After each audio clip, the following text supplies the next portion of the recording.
The gentleman said today that the FNM train is off course. The FNM train is not off course. The FNM train has derailed, totally derailed. And the reason the FNM government is giving all these people these contracts is not for them to get back in power, you know. This is what they owe those people for what they did for them to help them win the damn election. And in essence, ain't nobody helped them win the election. The PLP give it to them when Perry Christie refused to resign. And that's the same way it's going to be with the upcoming election, if there will ever be another election. The people are going to vote minutes out. And to vote minutes out is to vote all FNM candidates, the majority of them gone.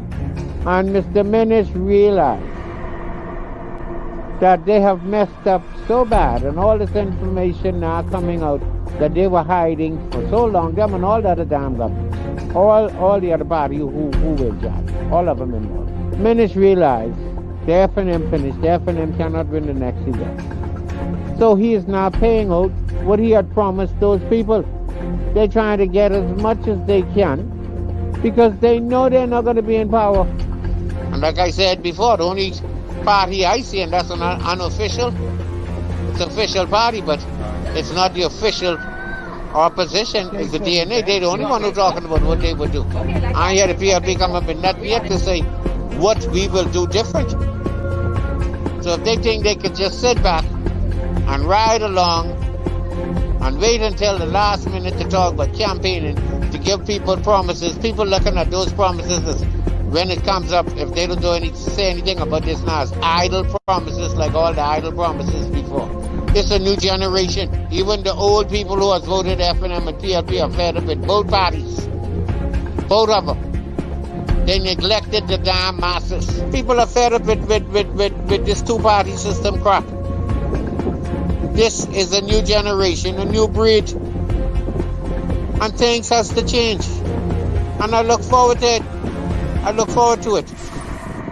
Anyway, have a blessed day, people.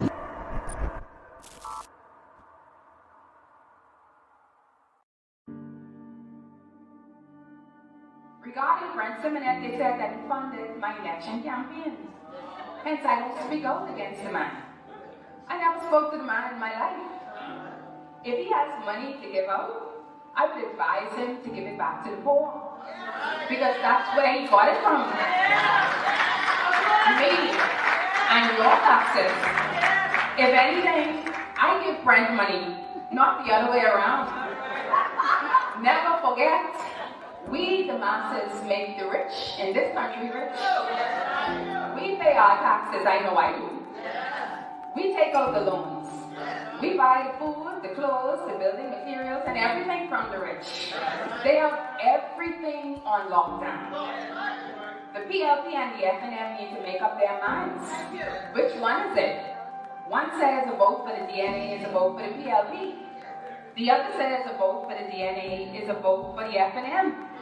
Bahamians, don't you see the play? They both want to preserve the status quo.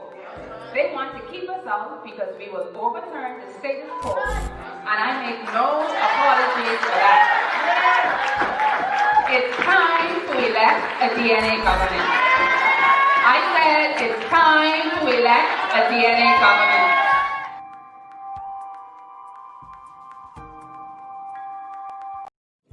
The Minnis administration really have lost their way. I supported them, but now my support for them has been destroyed. Get rid of the FNM government, please, before the country go to hell. Do not take men aside.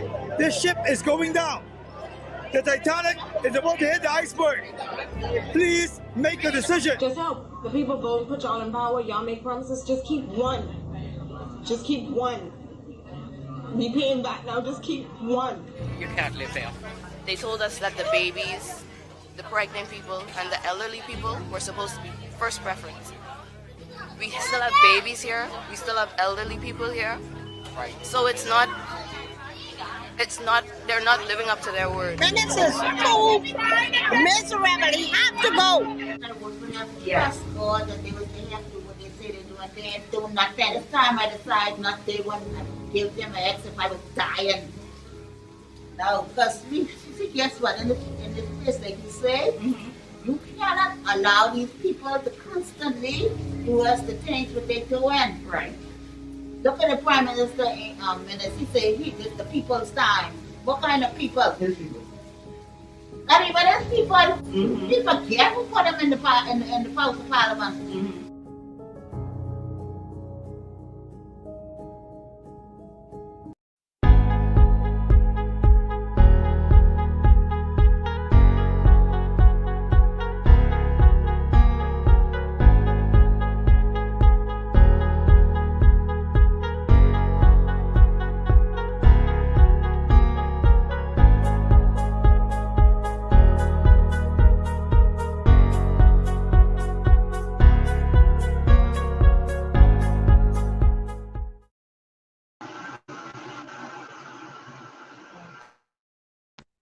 Pleasant good evening, ladies and gentlemen. Welcome to the first of many virtual meetings for the constituency of Pineridge. My name is Shandu Khan John Maxwell Wilton, provisional candidate for that constituency. And you guys are in for an exciting evening tonight with two dynamic speakers. But before we go any further, let us open with a word of prayer from our Savior. To our Savior. Some call him Yahweh, some call him Jehovah, some call him Elohim, some call him Adonai, but we do know him as our Savior. So wherever you're at, bow your heads, let's get into a word of prayer. Heavenly Father, we gracefully come before you today, asking that everything discussed be done to impart knowledge to propel this country in the right direction finally. Father, we thank you for this opportunity and for allowing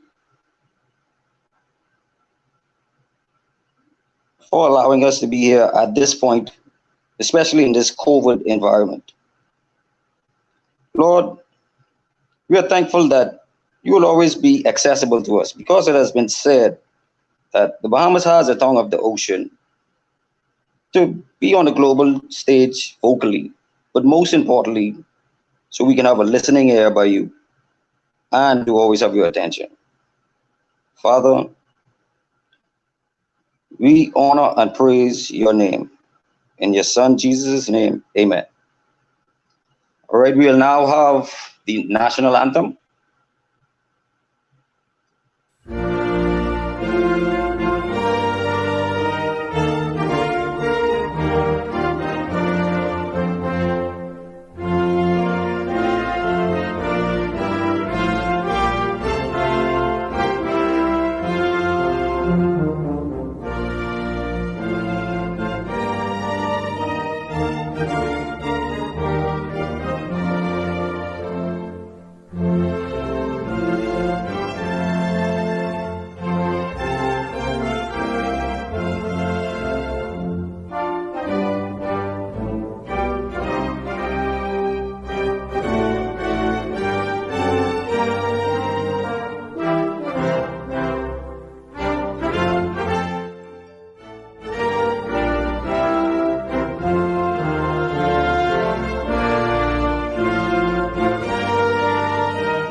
Okay, we would have the reading of the Constitution so we could know exactly where we're headed. Whereas 481 years ago, the rediscovery of this family of islands, rocks and keys, heralded the rebirth of the New World, and whereas the people of this family of islands recognized that preservation of their freedom will be guaranteed by a national commitment to self-discipline, industry, loyalty, unity, and an abiding respect for Christian values and the rule of law.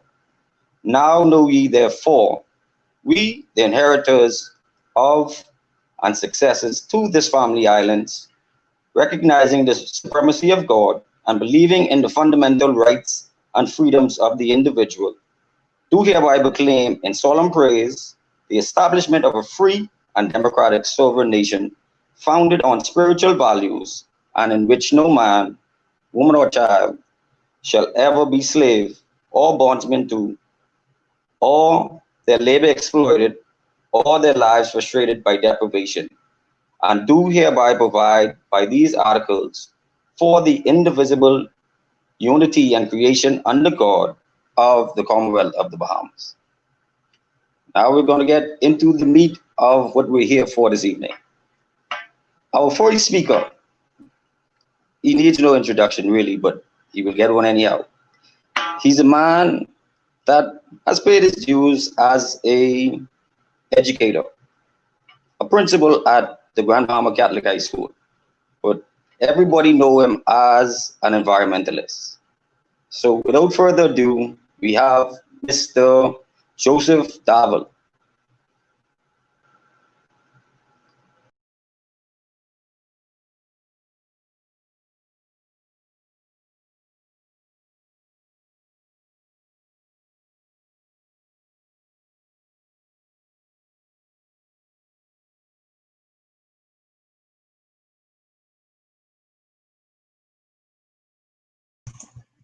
Okay, there we go.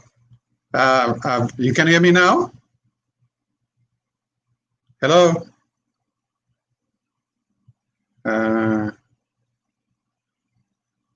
Give me some feedback. Let me know if you could hear me.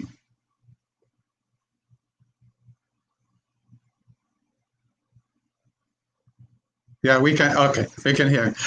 Okay, good afternoon, my fellow Bahamians. But particularly, I would like to address the young people of this country, because we have borrowed it from them, and we owe it to give it back to them in a pristine manner. And we must consider it the Garden of Eden. In the Garden of Eden, it was given to Adam and Eve to care for it. And our planet, this beautiful, lovely planet here, this archipelagic nation of the Bahamas that you see back there, which has been designated as the most beautiful spot on planet Earth. It has been given to us to be cared for it like we would care for our own little garden. And in fact, the archipelagic nation of the Bahamas is our garden, our individual garden. And we have to treat it as if it was a sacred entity given to us by God Almighty. And that's exactly what it is. In fact, it's reprehensible when we see the garbage thrown upon it, and when we're teaching our young people about caring for the garden and for Mother Earth, I let them know that the Garden of Eden is their backyard. The Garden of Eden is right in front of them. The Garden of Eden is every step that you put on the belly and the bosom of Mother Earth. And that particular image gives us the sort of spiritual urge to actually begin to treat it carefully. As I say to them, I said, would you garbage up the belly of your mother? Would you throw a refuge upon her? Would you spill things on top of the belly and the bosom and the breast of your Mother Earth? And all of the children would say no. And it's the same thing with Mother Earth. We have not cared for her. The Bahamas has been so attuned to what I call parasitic economies. We have not paid attention to the resources and the beautiful planet, part of the planet that has been gifted to us by the divine. And when I say parasitic economies, we have gotten so used to them that it's almost that we cannot exist without them. Let me go back in the history of the shipwrecking. That was one of the first ways that Bahamians gained a lot of wealth and well-being. You got shipwrecking, gun running, rum running, people running, drug running, every imaginable thing that we could do as far as a parasitic economy, we have participated in those particular areas. And as I say often to my beloved Bahamians, even tourism is a parasitic economy.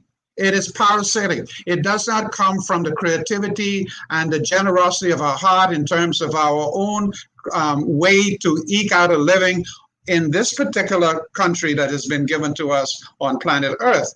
And because we are the slaves to them. They love our sunshine and our waters and so forth. And so they come here. And we play little slaves to them, and we treat them like some goddesses from abroad and some gods, etc. But it is a parasitic economy. It does not come from the creativity of our people. It does not come from the utilization of all the resources that we have in this country. And so we do not have, and unless you were born on a family island, where you had to eke out a living from the land or from the ocean, like I did as a little boy growing up on Long Island. When the mailboat didn't come or the sailboats didn't come, my grandma would say, boy, go out in the mud and grab some fish. A lot of people don't even know what it is to grab a fish. Or you go over in the back on the hills and they dig some crab, because we have no relish. And so we had that incredible respect for everything that could come from Mother Earth. And even today now, it is that much more adamant that we show respect to Mother Earth, to the ocean, and to the land that we have. We have over 100,000 square miles of ocean. And within that ocean, we have a splendocious assortment of marine life, everything that we love, from conchs to crawfish to snappers, everything imaginable. Don't bother with the sharks and the turtles, however, right now. And we have very little land. Remember that we have 6,200 square miles of land. And that land will be diminished by some 80% due to climate change, the sea level rise, by the end of this century. And so we will have very little hard land left, but we will have an extension of the ocean. And I have pleaded with the divine that as the ocean expands, and even if it gets warmer, then you have the fish and the marine life adjust to the climate of the ocean so that they could still continue to feed our people, whether it be conchs or whether it be crawfish, lobster, and so on. But we have to protect every inch, every square inch of Mother Earth's gift to us. It belongs to her. She could survive for eons of time without of us. We can disappear off this planet like so many things have disappeared, like the dinosaurs, etc. And she will exist. She will go on. She doesn't need us. We need her. And we need to pay attention to every little aspect of her. We are not given a God right to spill on her, to putrefy her with all of our garbage, etc. And so I don't know how long I have to speak this evening, but the fact is that you've read and you've seen a lot of what I've been talking about that's happened in Grand Bahama over the last couple of weeks, what we found out with the dumping of hundreds and hundreds of gallons of oil out of Barbary Beach, right in the middle of the pine forest. And then just the other day, we discovered another dumping of oil in the midst of Freeport by the South Bahamian.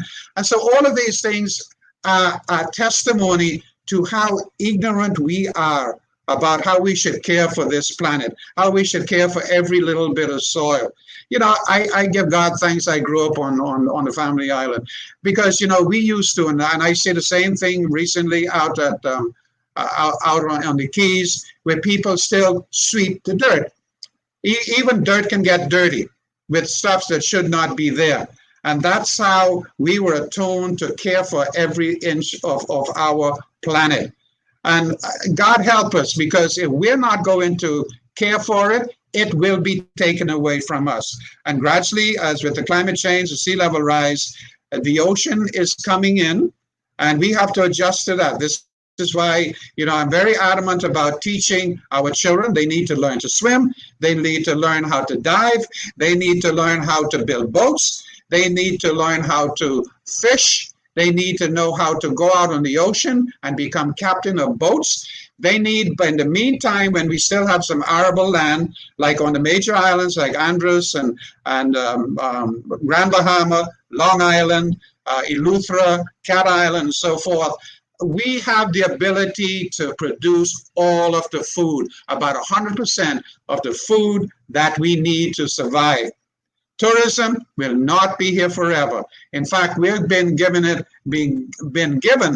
a little graceful hint at what could happen in the future as a result of Dorian, and specifically as a result of COVID-19. Our tourism went flat broke out of here. Why in God's name do we depend to 65 to 70% of the gross national product from tourism to run this country? That is totally irresponsible. It means that we have neglected all of the natural resources that we have with respect to the ocean, with respect to the land, and even where we have had those particular natural resources, they have been squandered. They have been abused and used by a very small percentage of the population. And I don't need to call names because we know who they are. And they have accumulated billions of dollars, and they have not given back to care for our environment, to protect our resources on the islands in the Bahamas, or to educate our children with respect to what they have to do in order to survive in the future. Let me say something to you very critical here.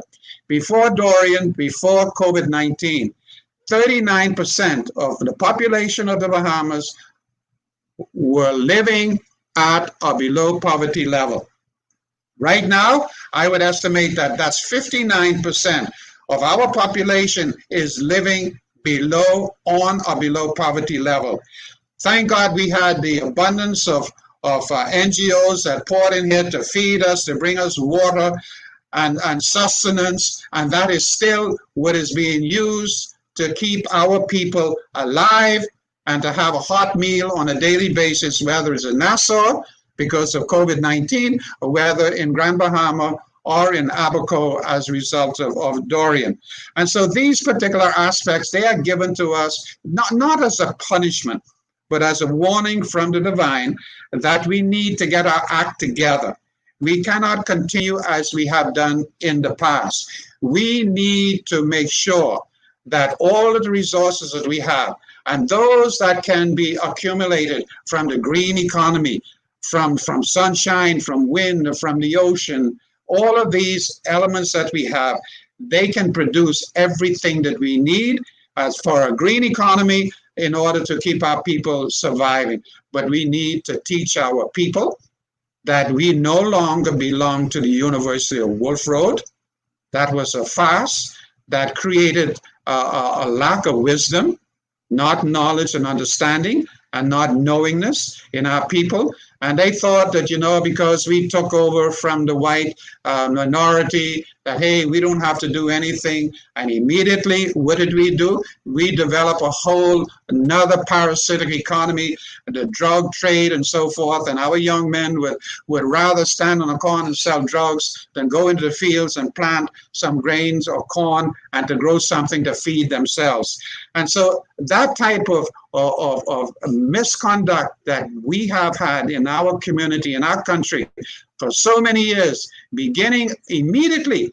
And I've followed this, because next month I'm going to be 79 years old. And so I know the whole history of the evolution of the economic situation in the Bahamas, as well as the political evolution in the Bahamas. And we have not done right by our people to any measure. A lot of promises have been made, but because we have been tied into the system that we inherited from Great Britain, we have not elevated our creativity to the level in order to recognize what we have in this country. And even the things that we have, they were used and abused by a very small percentage, what we may call the oligarchy in the country, and they owned billions and billions of dollars. Right now, the Bahamas is having to borrow billions of dollars from abroad. It will take, I made an estimate the other day, based upon the population of the Bahamas and the amount of money that we are borrowing in order to survive to some extent in this country, our future children our grandchildren, great-grandchildren, into 1,000 years in the future, it will take for us to repay what is being borrowed right now. That cannot happen. That cannot happen. With less than 400,000 people in this country, and with the enormous amount of natural resources that we have had, there is no reason why every single Bahamian, and this is not being political, I don't need to go out there and demonstrate on the streets and talk about this. This is a fact. We know this simply by what we have observed. I know this. For example, the amount of aragonite that was excavated from the seabed around Ocean Key was enough to give $1 million to every single Bahamian. But where did it go? In the pockets of a few individuals who probably were Bahamians, into foreigners. And right now, you know what they did? As they usually do, because they treat us as being just a bunch of rocks. They left everything, all of the machinery, and they dumped it in the middle of that Ocean Key and covered it up with sand. And then what they couldn't cover up with the sand, they dumped upon the coral reefs. Oh my God, it's just heart-rendering to go and see, to dive there, which we have done in Save the Bays and Waterkeepers. We have done that. We've gone there and we've examined exactly what was going on. And this is the way we have allowed entities from abroad to come in and to destroy our home, our environment. We got to stop that. I don't care what political party there is, but the fact is our system is wrong. There is no way that we could survive as a country without a credible level of taxation, or corporate taxation and income tax. If I make $4,000 a week and one individual makes $200, we pay the same amount of tax. That is not right. That is not equitable at all. We have to change that system. And my good friend for whom I voted, because I'm in IROC, our Deputy Prime Minister, you know, I cringed when I heard him say in Parliament that we cannot tax the rich because it will impact the poor. Of course it will impact the poor. If the rich were taxed in this country, we wouldn't have poor. We Bahamians would be in the hundreds and thousands and millions of dollars if they so desire. But we got to be an industrious people. We don't just want a handout. We want to be able to work for what we get. Where that's going in the ocean, and I am appealing to any political party that's going to run this country in the future. Look out for the education of our children. Look out for the proper use of our environment. Please, for God's sake, teach our young people how to build boats, even to build an ark. Because Noah in the Old Testament, it wasn't the fact that God was punishing the people, you know. It was the fact that Noah was wise. He was a wise old man. He had knowledge, knowingness, and wisdom.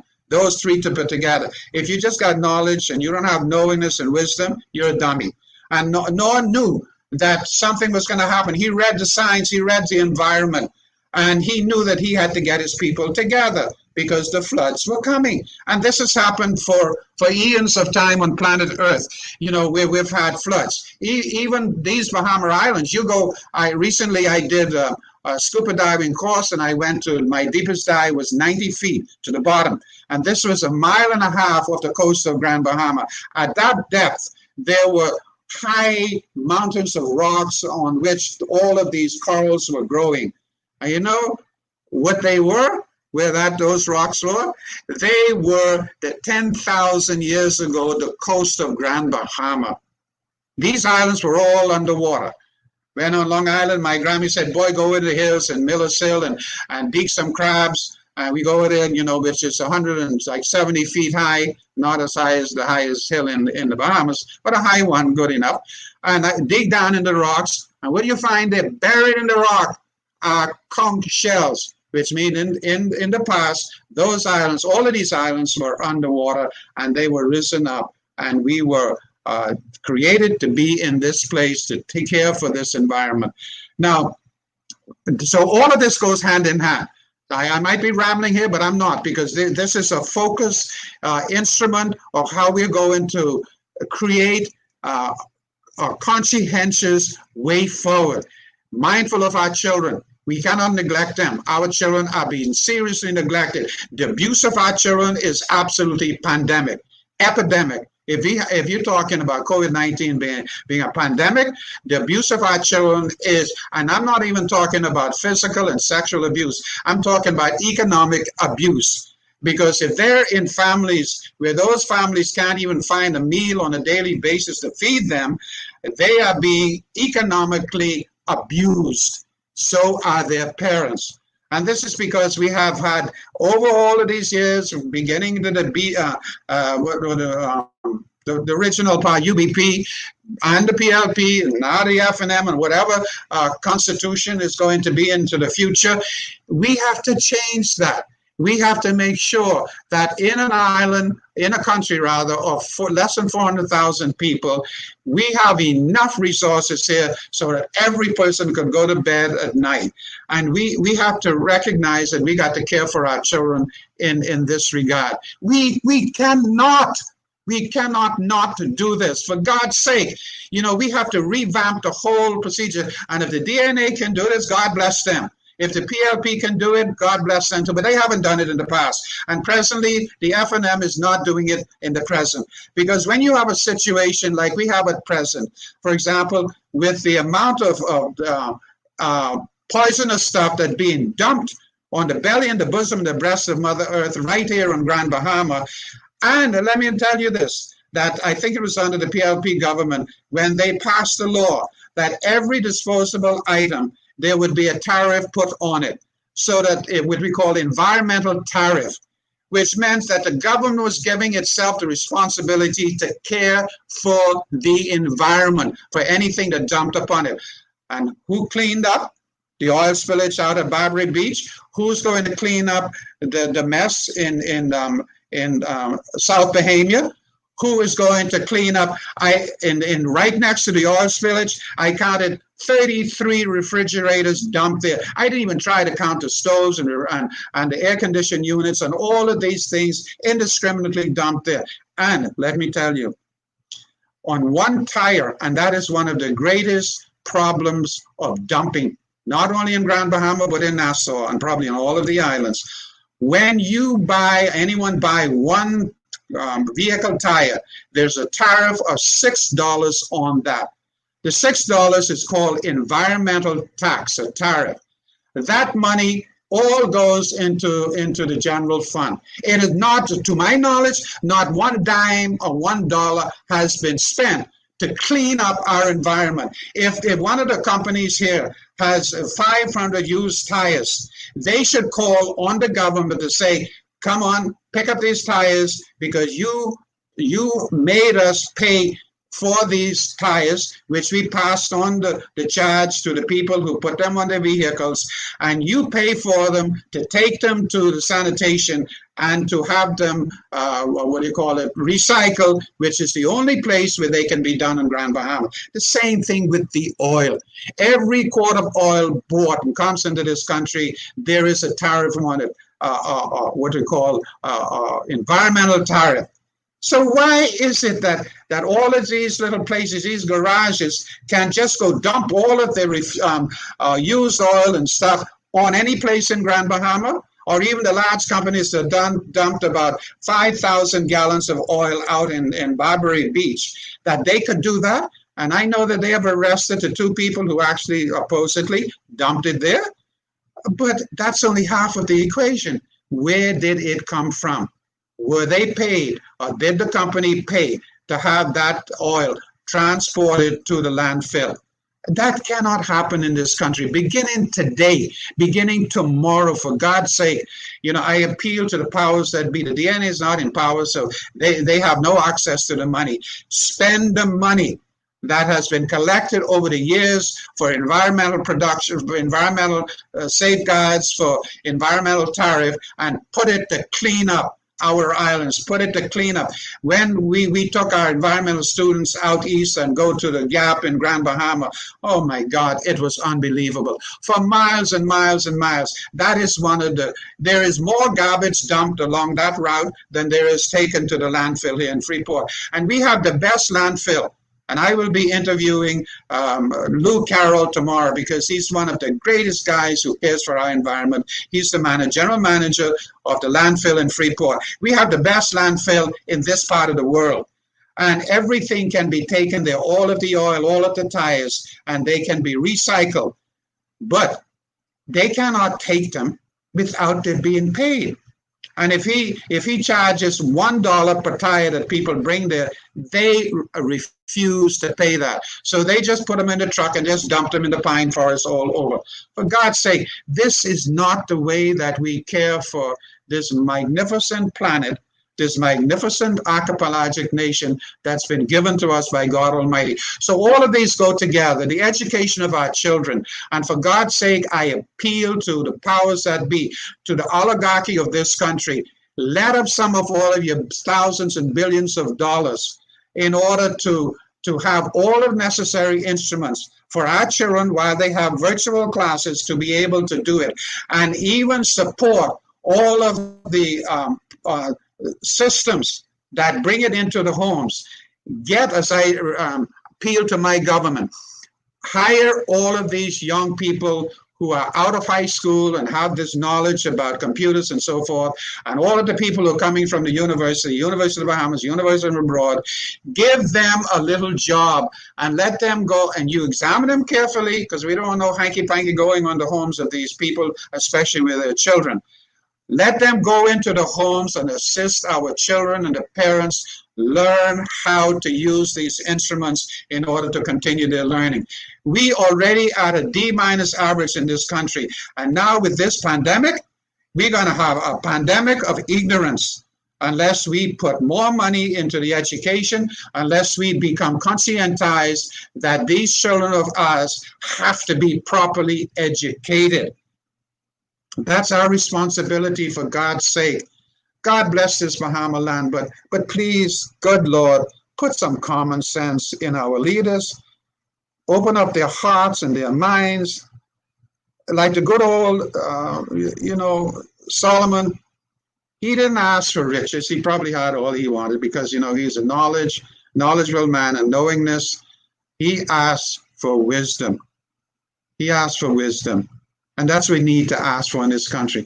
Wisdom is lacking to an incredible extent.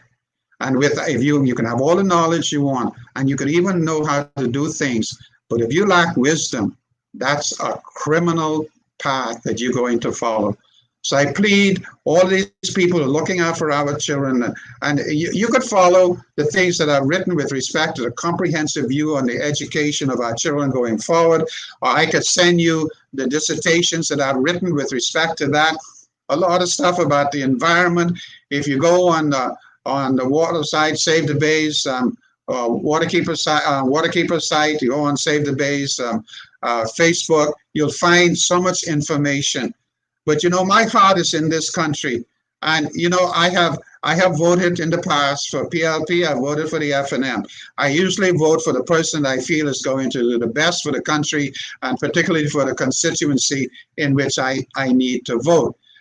But in a couple times in the past, I actually had tremblings and kind of arthritic fingers. And come the next election, God help me, I hope I can go in there with a steady hand and vote for an entity that's going to bring about a phase transition, a beautiful evolution. I don't like the word revolution because then, it has negative connotations, but evolution of the mind and the spirit, so that we know how to lead our children. We know how to care for our environment. We know how to help our neighbors. That is one thing that we got to get used to. I bless the people who have come from abroad and fed us, and they are unbelievable. And something, I got to mention this because sometimes I get so annoyed at how selfish our people could be. Who helped the World Central Kitchen the most were a few white expatriates here in Grand Bahama. A couple of my black, fellow Bahamians, but the majority were the white expatriates who went there and helped them to cook and to serve food. And those people, and I had the good graces to, because I got a vehicle that was not flooded out, and so I was able to spend 5 weeks after Dorian to deliver food at different sites, and I delivered 45,000 meals during that period of time. And I was so impressed with those people. And I just wish that, when people have problems abroad in the United States or in Caribbean islands, that we could go there with a contingent of people and to do what the foreigners have come here to do for us. I'm probably going way beyond my time. But this Joe Dowell, a principal, and like they used to say, boy, when Mr. Dowell got up there and he started talking about asininity and all of this, you better listen carefully. So let me stop there. If there are any questions, I'm open to anything you want to ask me. God bless Mahambalan. Thank you so much, Mr. Dabo. Your wealth of knowledge is priceless. At one point, you started to talk. I had to say amen a few times. But I think I've been saying Shando riding in a Honda or something like that. But for those who are just joining us right now on this live stream, our topic is agriculture, fisheries, and the blue economy, which is the environment. Our next speaker, she needs no introduction either, but she definitely has to get one. She's no newcomer to the fight. She wants change just like Mr. Darvel and myself, and many others in the Bahamas. So without further ado, let's welcome our leader for the DNA, Mrs. Arinthia S. Kumalafi. Hello, good evening. Thank you very much. Thank you, Mr. Wilson, our provisional candidate for the Pineridge constituency. I was truly enjoying this presentation so far. I'm so pleased that you invited Mr. Darvel to come and speak on our platform. This topic that we have today is very extensive, but I'm going to tell you, I'm going to run through the slides so we can get Mr. Darvel back up so he can ask some questions, because there's a lot of wisdom in what he was saying. No wonder, of course, he's an educator, he's a teacher, and I want to hear more of that. I want to grasp more of that wisdom. And Mr. Darvel, I can tell you, I endorse everything, 100% what you have said. And so what we're going to do, we're going to get in through this presentation, and hopefully, no, not hopefully, I know we're going to give Mr. Darvel the opportunity to really have the persons that are joining us to share in his wisdom. So I want to welcome all of those that are joining us via social media, those of you who are tuning in, particularly those who are tuning in from the island of Grand Bahama. And I see that we have persons from all across various constituencies who are on the feed. And so I welcome you to tonight's meeting, as well as everyone who is joining us across the archipelago. Somebody mentioned to me that we had Inagua in the house. Hello, Inagua. I hope that all is well down there. We welcome you to tonight's meeting.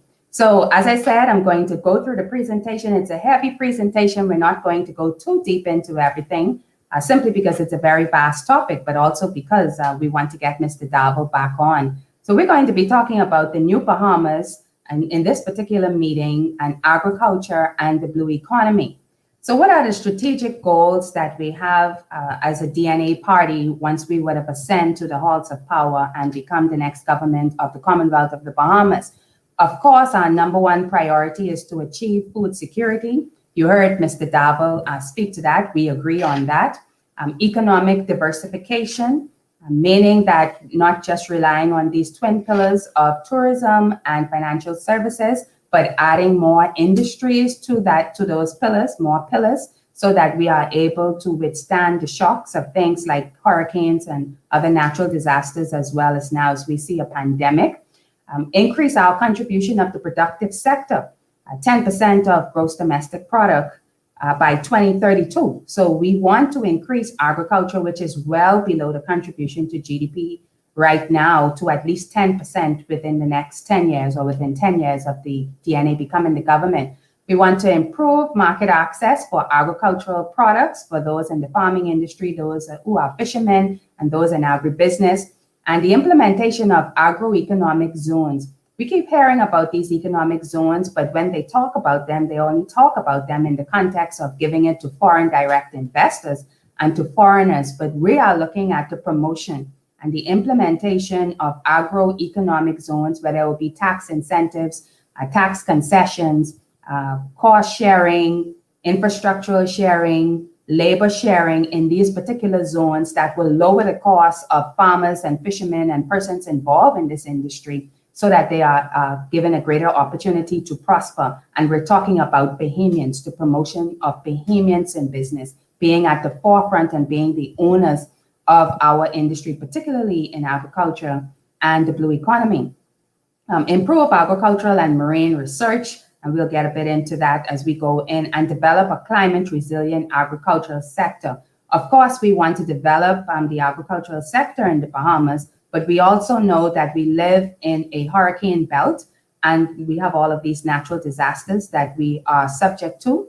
So we have to ensure that once we are building the agricultural sector, we are building one that is resilient to not just natural disasters, but also climate change, as you would have heard Mr. Davil touch on a bit. The Democratic National Alliance will take significant steps to achieve food security in the Bahamas.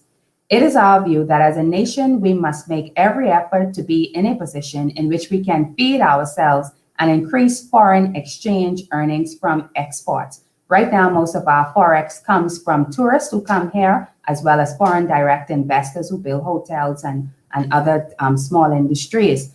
We want to be able to get forex, that is US dollars, from other industries like agriculture. The Bahamas has been abundantly blessed with marine resources and agricultural produce, which makes the achievement of food security in the medium to long term possible. Some people are saying it's not. We believe that it is. You just need the will and the commitment. We strongly believe that opportunities abound in the agricultural and agribusiness sectors to create entrepreneurs and business moguls. We are committed to good stewardship of our environment, ocean, and blue resources for the benefit of all Bahamians. Our goal is to promote sustainability, and that's insofar as the environment is concerned. That is the environment on the land and in the sea, economic diversification, and preservation of our resources for current and future generations. This is key. So we just want to talk a bit about the geography of the Bahamas, and you would have heard Mr. Davil touch on this a bit as well. Of course, everyone knows that we are an archipelago of 700 islands and keys with a total land area of 13,939 square kilometers. When you match up the Bahamas against the Caribbean, whether that's the English-speaking Caribbean or the French and Spanish-speaking Caribbean, the Bahamas has a lot of mass, which includes land and water, but mostly water. The islands of the Bahamas cover over 80,000 square miles of Atlantic Ocean. That's very big. If you Google the square miles of Jamaica and even of Cuba, you will see you can have, and you know how big those islands are, and they are one landmass islands. You will know exactly how big and how far the Bahamas extends, almost double, really, the number one island in the Caribbean, which I think is Cuba. Largest coral reef in Atlantic and Caribbean regions. Of course, you know, we have the third largest reef barrier in the world after Australia, that has the largest.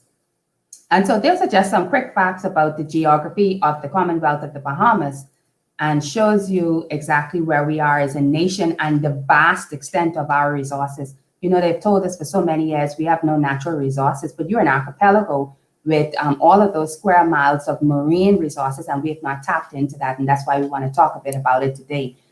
Just going to run through these next couple of slides quickly, where you see the various legislation that will cover some of the topics that we're talking about today. You have the Agriculture and Fisheries Act, the Veterinary Surgeons Act, Wild Animals Protection Act, the International Plant Protection Agency. This is a convention, really, from the United Nations, the Convention on International Trade in Endangered Species of Wild Fauna and Flora. And a lot of this goes into the protection of our environment on land and in sea. And so those are some of the legislation. So you can see how vast this area is when it comes to the legislation. And we still don't have all the legislation that we need in place to govern this particular sector in the industry. Agencies right now currently really involved with agriculture and fisheries. You have the Ministry of Agriculture and Fisheries, of course. You have the Bahamas Agricultural Health and Food Safety Authority. You have BAIC, you have FAMSI, you have Food and Agricultural Organization, that's actually an international body, FAO, that's attached to the United Nations. You have the Inter-American Institute for Cooperation on Agriculture, or otherwise known as IECA. They also work with products like agri-insurance that would help to build climate-resilient agricultural sectors. There's a chapter here in the Commonwealth of the Bahamas. Caribbean Agricultural Research and Development Institute, that's CARDI. It is really an offshoot of CARICOM and really forms a part of the Treaty of Chogoramas, which forms CARICOM. And so those are the various legislations and agencies that govern this most important topic that we're talking about, food security, and moving toward food security as a nation. I'll give you some quick facts, and again, Mr. Davo touched on some of this.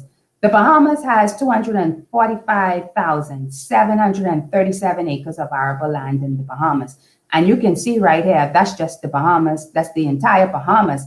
Andros itself, which depending on whether you're talking about the English-speaking Caribbean or the entire Caribbean, which includes the island of Hispaniola, which covers the Dominican Republic and Haiti, as well as Cuba, Andros can be in the top 6 or the top 3, depending on how you're looking at it, in terms of land mass in the Caribbean.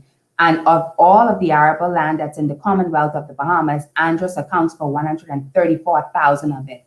And so as you see there, that is more than half of the arable land in the Commonwealth of the Bahamas. The Minister of Agriculture Incorporation Act empowers the minister to allot 13,869 acres of land for agricultural use under a 20-year lease.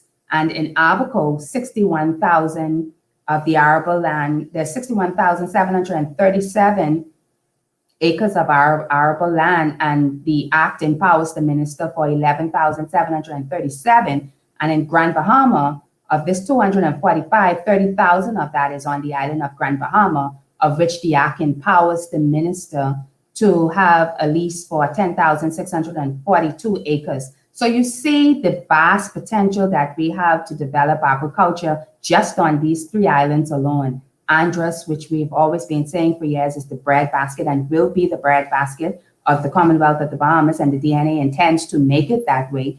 But also when you're talking about agriculture, you need a diversified portfolio, not just one island dealing in agriculture and fisheries, because of course we're talking about building a climate resilient agricultural industry, but also we need to, as we are diversifying the Bahamian economy, we also need to diversify the archipelago. So you can imagine that there will be farming on all of these islands and other islands in the Commonwealth of the Bahamas. But these 3 were just extracted so that you can see the vast land that is available for agriculture and see and get the opportunity to see how we are underperforming our potential here in the Commonwealth of the Bahamas. Of course, if we're going to diversify our economy with the agricultural industry, we need to ensure that the framework is steady. We have to institute a robust legislative framework that is covering everything that we need, not just for farmers and fishermen, but again, the environment and the protection of the environment to ensure that this industry is sustainable is very important.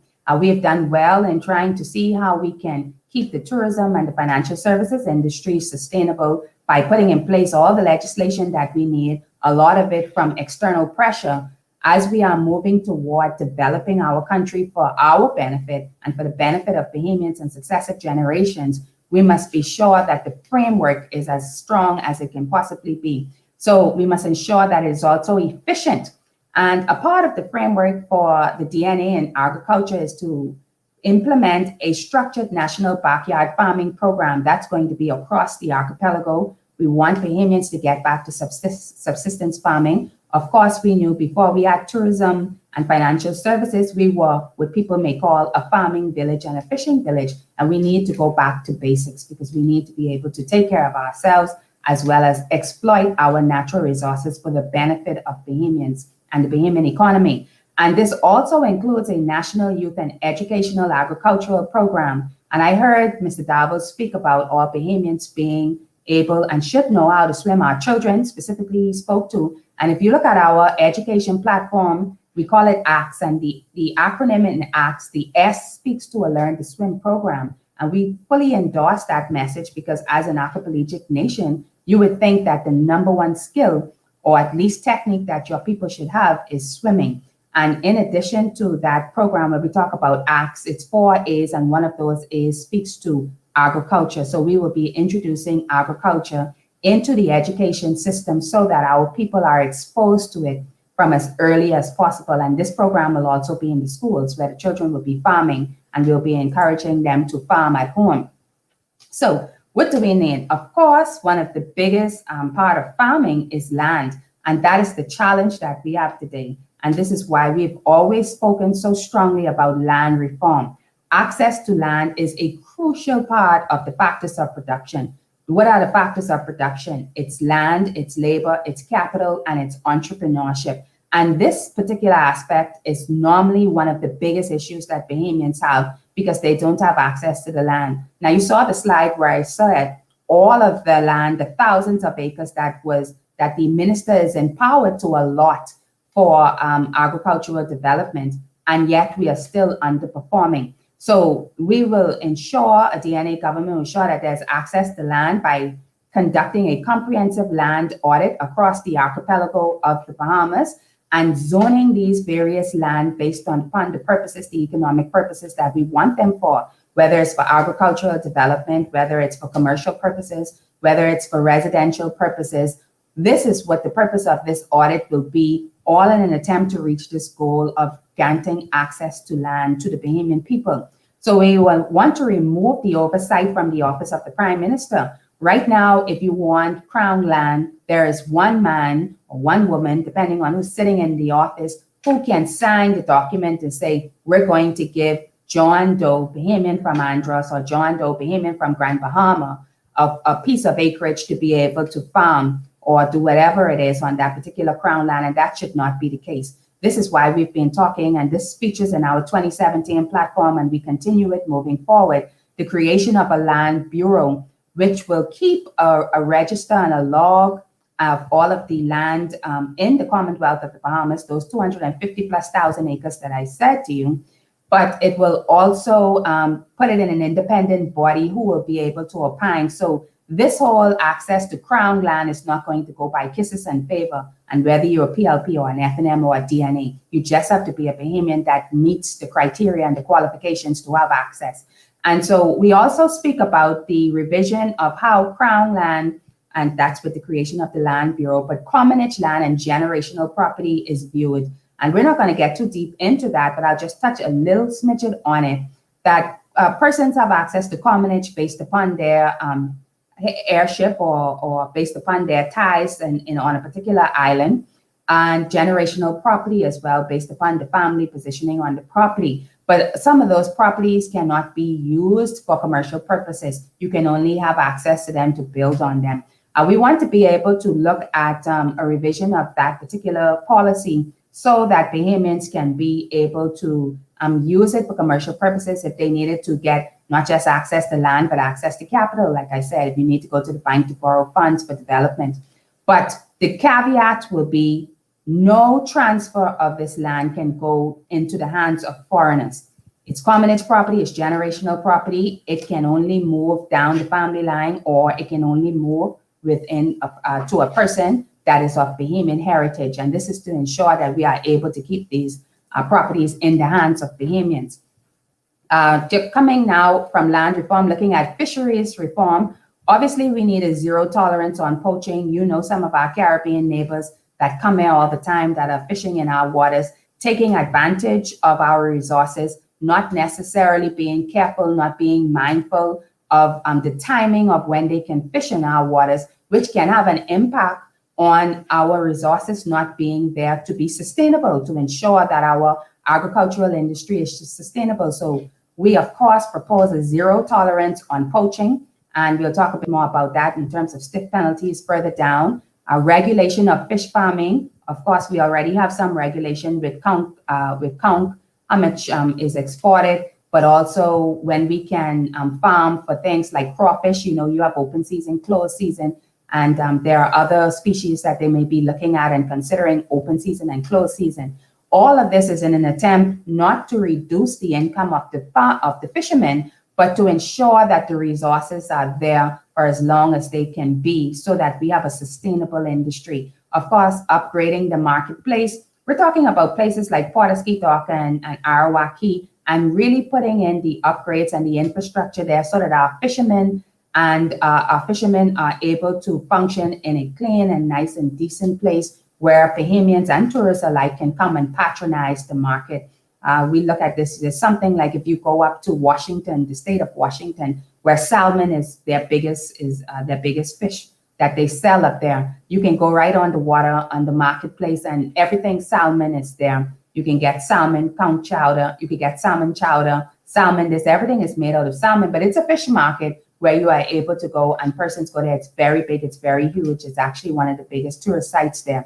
So of course we want to anticipate a place like Pawtuskee and New Providence and other places throughout the archipelago can have the same opportunity. Stringent penalties against pollution. This has to do with persons who are coming here poaching, but this also has to do with cruise ships, and we'll talk a bit about that later. Increased resources for border control. This is, of course, to stop the poaching, to mitigate against the persons that are coming here and reaping our resources.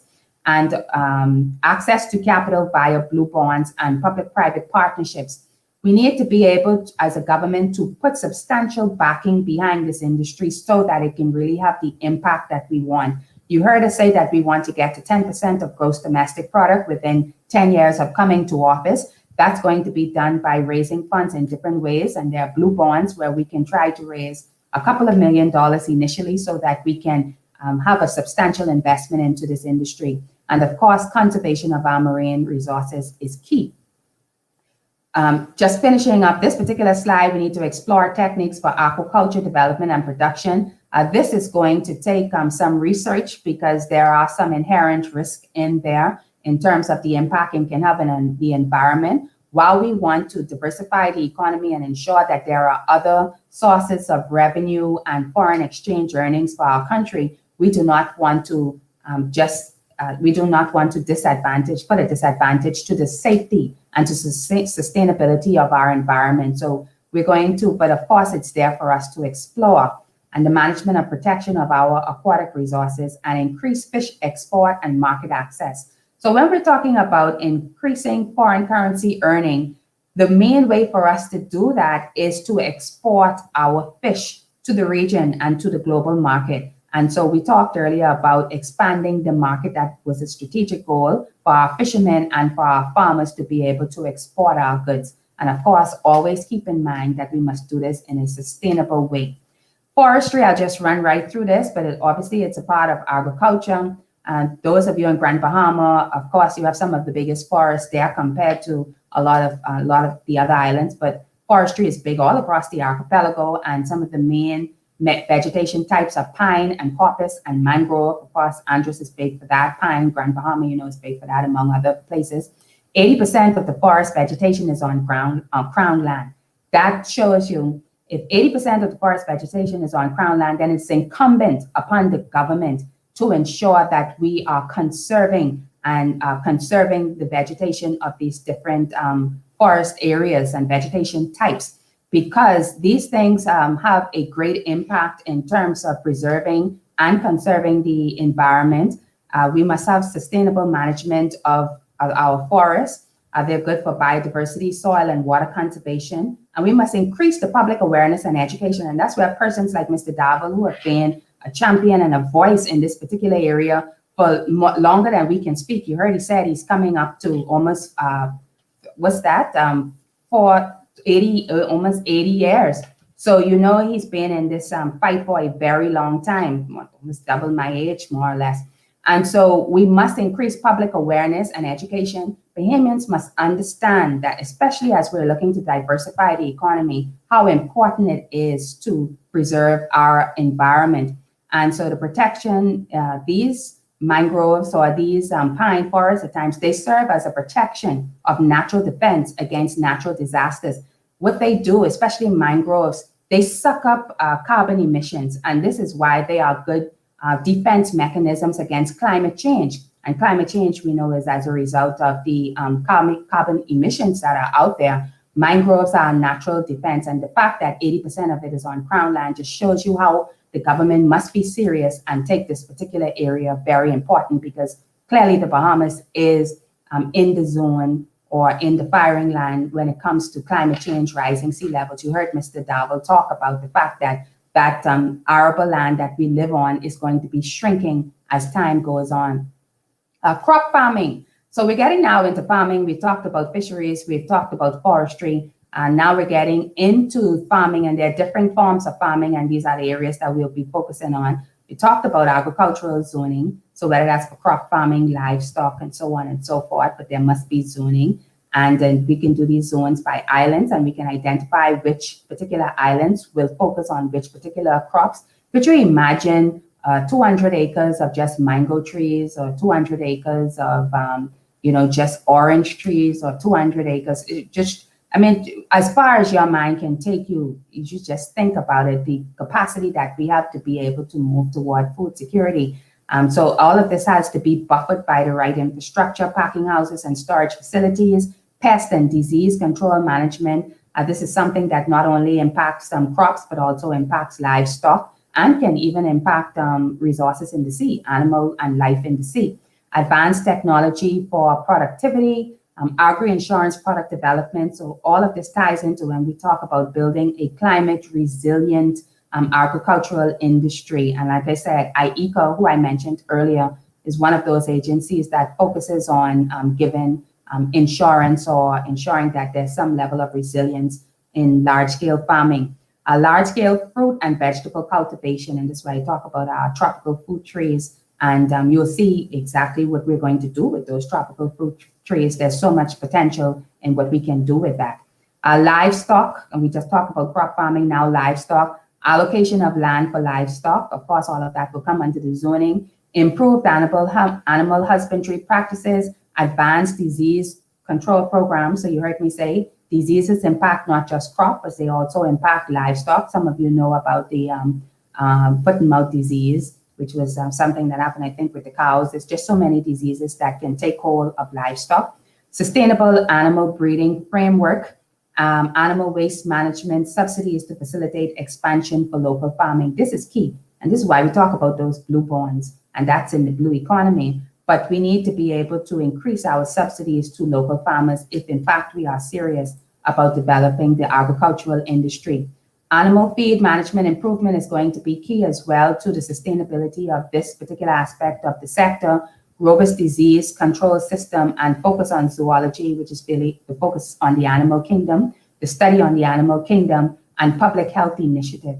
So we need more education, particularly for farmers and persons that are going to go into farming, on the animal kingdom and animals and how they work and how they function. So as we're closing up this aspect of agriculture, one of the end products we hope to achieve is agribusiness. And so I talked earlier about in earning foreign currency, US dollars. That's going to be achieved largely by exporting what we are farming. We want to be able to farm on land and on sea to aid local consumption, but we also want to be able to export. We want to be a part of that crucial export market, and agribusiness is going to be the vehicle by which we do that. So we want to focus on quality, price, and services, development of food processing, enhancement of food storage facilities, because you can have where you produce in mass, and if, you either have nowhere to store them, or you may store them and they may spoil, and we want to avoid spoilage.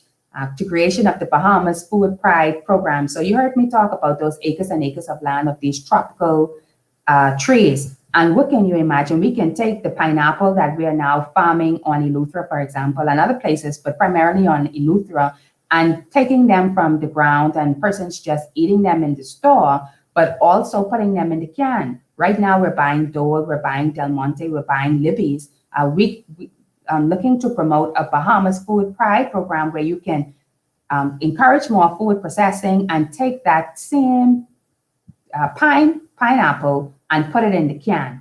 Jellies, of course, we're doing it now. You can go to the hotel industry now, where a lot of our jellies are being patronized, and you can get a tamarind jelly, tamarind jam, guava jelly, guava jam. We want to increase that, expand that, not just for local consumption and as a complement to our tourism product, but also for export. Fruits, vegetables, anything you can think about, that is where we're looking to go. And of course, we want to promote buy Bahamian, buy local. This is the mantra of the DNA. The new Bahamas must focus on the Bahamian. Bahamians must be first. Bahamians must be at the heart and at the center of any expansion and development of our economy, and they must be the true owners. This is something that we should have destiny over, not the foreign direct investor. We've been very grateful for their participation in number one and number two industry. And but as we are moving toward the true development of our agricultural industry and the expansion, we want to ensure that the Bahamians are the majority stakeholders in that. And of course, as I said, we want to increase our exports to the region and to the global market. So the blue economy, as we close, as I said, we'll just be touching bases, and we're going to go, it's just a couple of slides left now as we touch on the blue economy. This is an emerging economy. They just had a big conference on it 2 years ago. It's a new concept. It's coming on stream. But what country has the best opportunity to really lay hold of this particular economy, like other than the Bahamas? Of course, there are other countries, but the Bahamas, it's prime for us to take hold of it, because as you can see, we have all of these resources underneath the sea, but also I talked about the 80,000 square miles that we have just of water. And so we are primed to be able to take part and take advantage of this economy, which some say is $1 trillion economy that creates millions of jobs across the world. And we want to be able to participate in that because, of course, we're looking for the diversification of our economy. So we talk about agriculture, but the blue economy is, while there are some overlaps and some intertwine, it is a completely new concept and novel concept for us. And it's going to be a part of our diversification plan. We talked earlier about orange economy in a previous meeting. We talked about agriculture. That's another industry that we'll be looking at for diversification, and now the blue economy. But as we are introducing the blue economy and expanding it, we need to ensure that we have sustainable fisheries. And that's, again, when we talk about management and regulation. As you know, we have open season, I mentioned before, for crawfish, for example. It needs to be sustainable. We can't just farm, and there's not time for the replenishment. And of course, we have to ensure that we are using the right equipment to ensure that we're not harming our seabed and harming our marine resources and marine life. And agribusiness, we talked about it in farming, but we also look at it as well in fishing, because, you know, we talk about, when you talk about the barrier reef, we have inside there so many different fish life, tuna and snapper and all of those, but we're exporting some of it. We're exporting crawfish, we're exporting conch, but we need to get into the point where we're exporting more, where you can go inside the food store and not necessarily buy bumblebee tuna, but you can probably buy Bahamian tuna or whatever particular fish that we decide to can. But again, as I said, it must be sustainable. Marine science and research is also a part of this blue economy. And you heard me mention earlier the agency, BAMSI. We want to ensure that we are doing that. That is actually another market, not just for research and finding more about marine life, but also in our diversification plan for education, where we can have persons who are coming from all over the world to come and study real life inside the Bahamas, which is one of the best places to be able to study for marine science and research.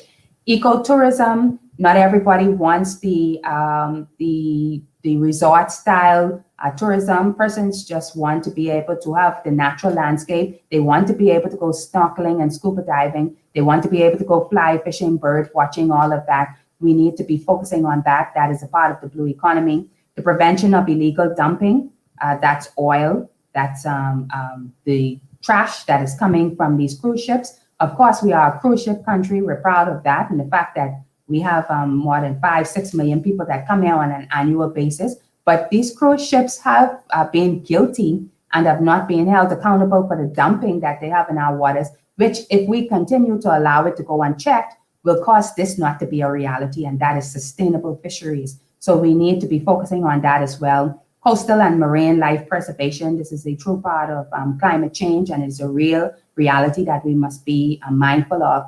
And the prevention of illegal fishing, otherwise commonly known as poaching. The blue economy, as defined by the World Bank, is the sustainable use of ocean resources for economic growth, improved livelihoods and jobs while preserving the health of ocean ecosystem. They've lied to us for so many years and told us we didn't have any natural resources, and we believed it.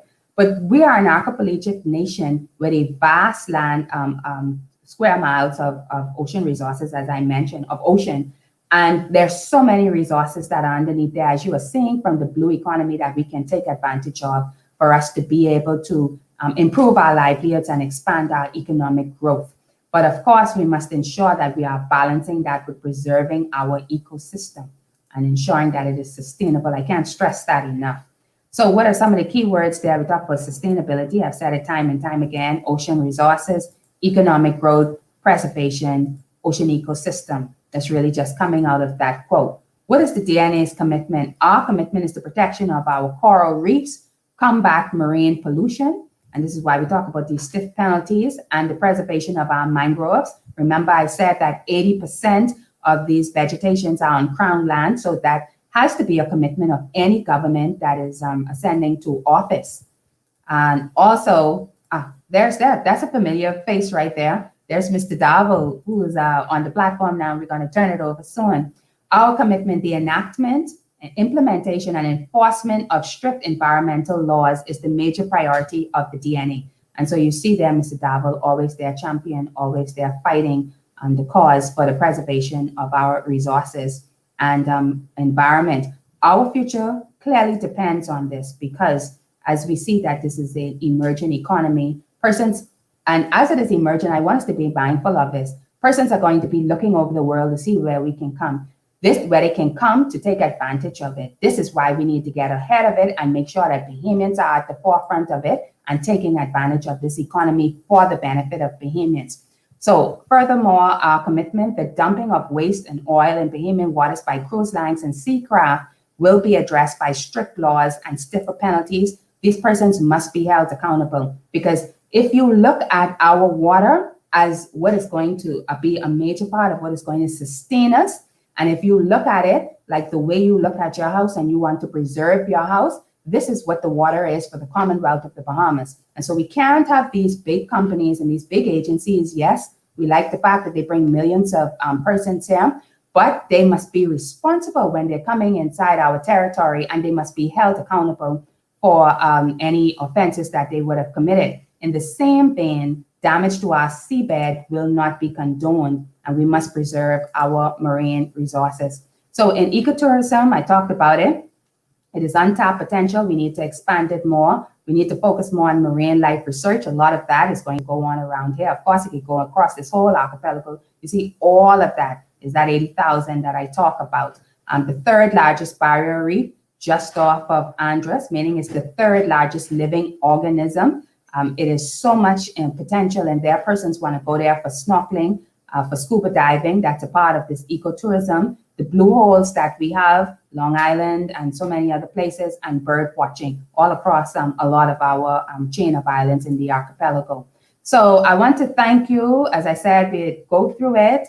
I'll just give you a bit of a taste of what the plans are for the Democratic National Alliance as we move towards the diversification of the Bahamian economy, but also introducing new industries and ensuring that we are preserving our natural resources for the benefit of the Bahamian people. With that, I thank you. Thank you so much, Madam Leader. Man, that was a wealth of information just now. I'm sure a few people who are watching this right now, they can go now teach. That was a lot of information. But we want to turn it back over to Mr. Davil, because Madam Leader seems to enjoy everything you have to say, and so do I. Yeah, I sat here in awe of Madam Leader. Absolutely comprehensive, and everything that's possible and workable in our archipelagic nation. And I just wanted to comment on a couple of issues that she mentioned. And one was actually this whole matter of establishing a Crown Land Bureau, This should not be left in the hands of any politician in the country. That has been abused traditionally, going way back to the UBP, continuing through the PLP, and now into the FNM. And one of the things that Sir Lyndon attempted to do, that was to establish the what they call Immovable Property Act. And then after that, the FNM government abandoned that. And as a result of that, it is catastrophic, the abuse of the Crown land in this country. I always like, I examine all the situations, where I go and visit. And I think a lot of the things that the madam mentioned, and if you just look at Nassau, and I know, being a little boy growing up in Long Island, and having the first representatives there being from the UBP, and following the whole transition into majority rule, I noticed that one of the things that the politicians always did, and that was they attempted to secure unto themselves the best crown land in the country.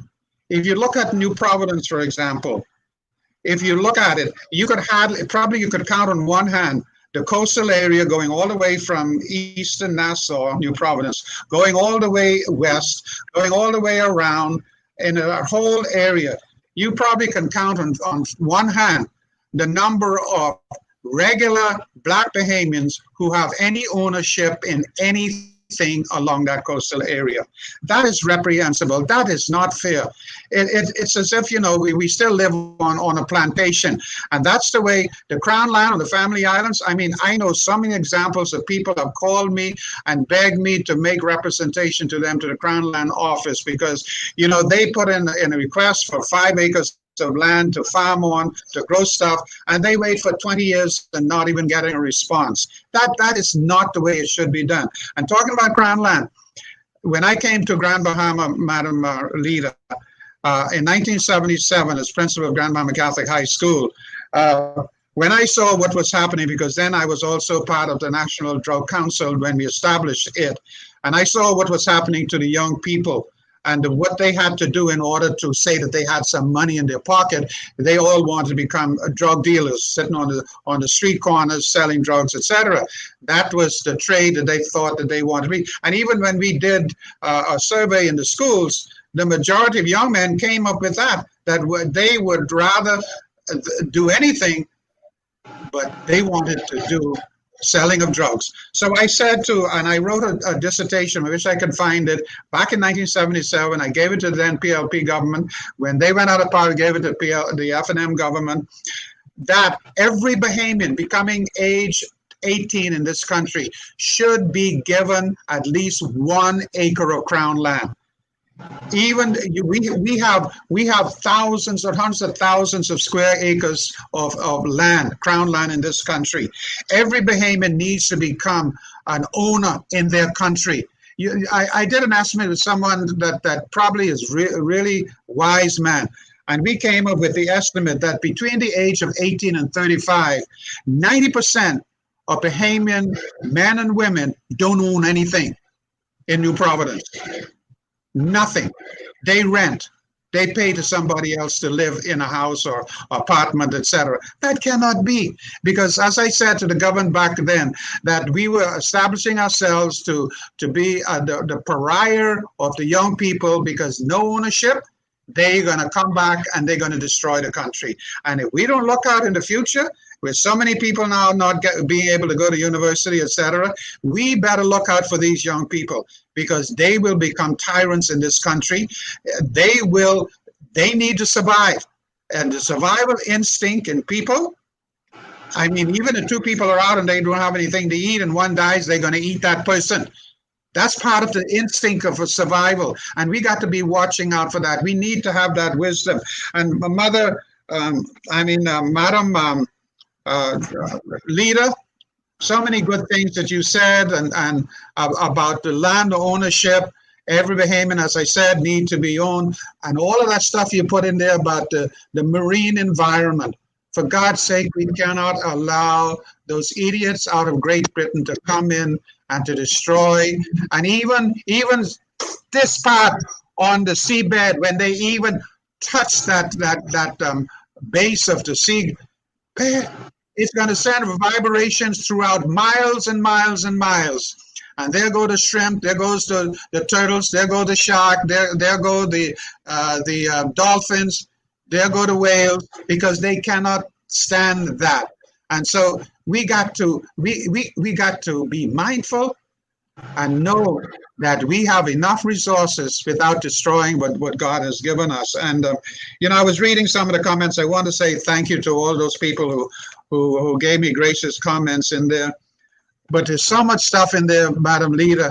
Oh my God! And you said it with such heart and such wisdom, such knowledge, and fluently. So you should be in Parliament right now.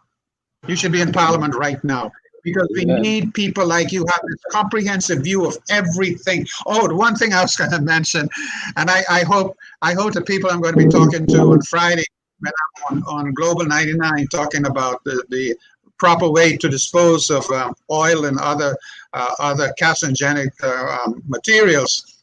But I gave out a word the other day, and a lot of people didn't know. And Madam Leader the thing about pineapples, and the most delicious pineapples are grown in Eleuthera and Long Island. And I asked people a lot of times, I said, how come that is? Why is it? And they said, well, because they said it got good soil. And then I said, well, go further than that. What kind of soil are you talking about? And then someone would say, well, red soil. So I said, well, how come we got red soil? Do you know a lot of Bahamians do know how red soil got into the Bahamas? I wonder if anyone listening knows that. If they say it, I don't want to say it, because then someone offered $100 to the people on the program on Friday that if they get the right answer. But Long Island and Eleuthera grow the most delicious pineapple. You know where Hawaii got their pineapples from to grow? Eleuthera. Do you know? Eleuthera and Long Island. That's where the pineapple slips came from that now produce all over the world the Hawaiian pineapples. Our own pineapples were the ones who gave birth to them. And so, we got to look at this. And Eleuthera, oh my God, the stuff that can grow there. I mean, if you ever been to Eleuthera, where they used to have farming and cows and milk and all of that, the grass growing in the most fertile thing is taller than me. I walk through that grass there, and I have to look up to see the sky, because that grass is so high, growing in incredibly fertile soil. We got to make use of what we have in this country.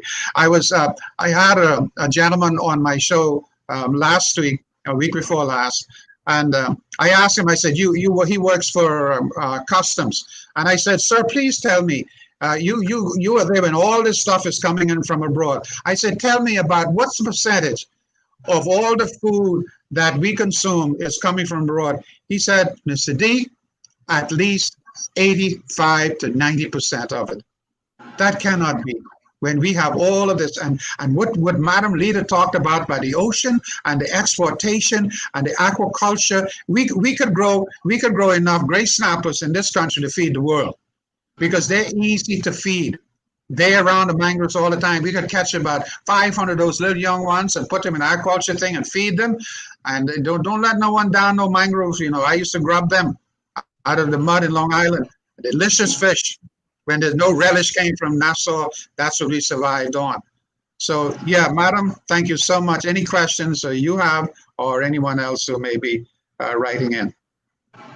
Are there any questions from anyone for both presenters? Well, with that, we want to say thank you to Mr. Darwin. Thank you so much to Madam Leader. And then by closing, I want to let the persons know in Pineridge that one of the ideas that I had for the constituency of Pineridge is also a vineyard. Why can't we have our own wines growing here? Back in the biblical days, having a vineyard, was a great thing. Also, go ahead.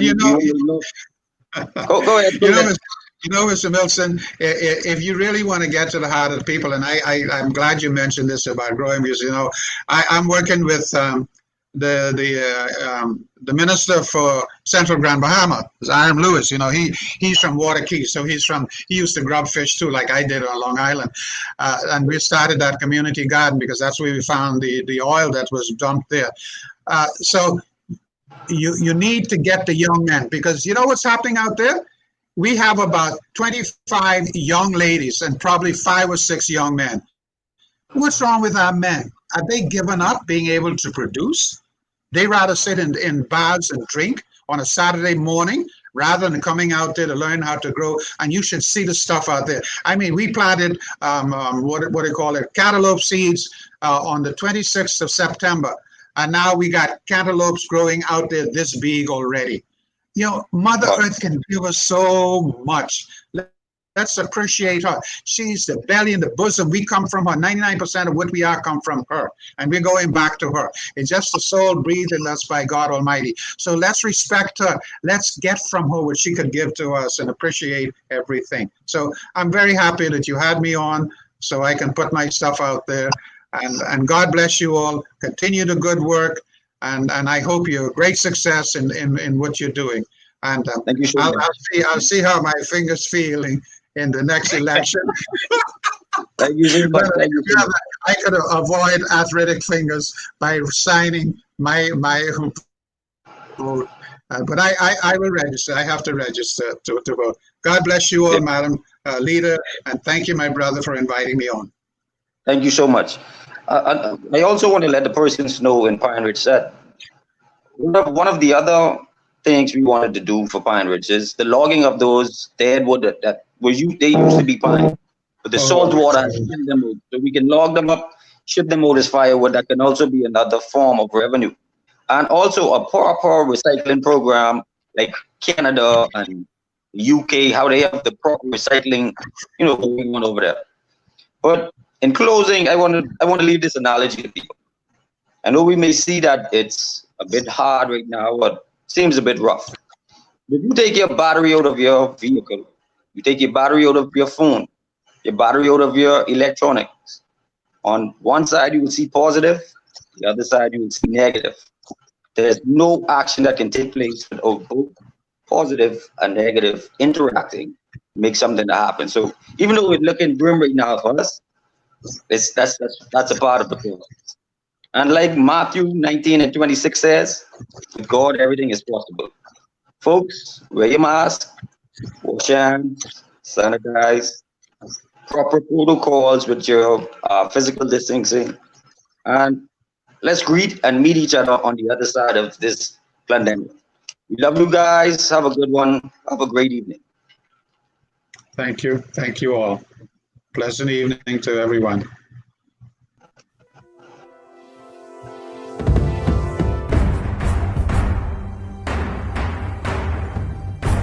My fellow Bahamians, the Democratic National Alliance is honored to attract some of our nation's brightest minds to come forth as ambassadors and patriots to serve our nation and her people.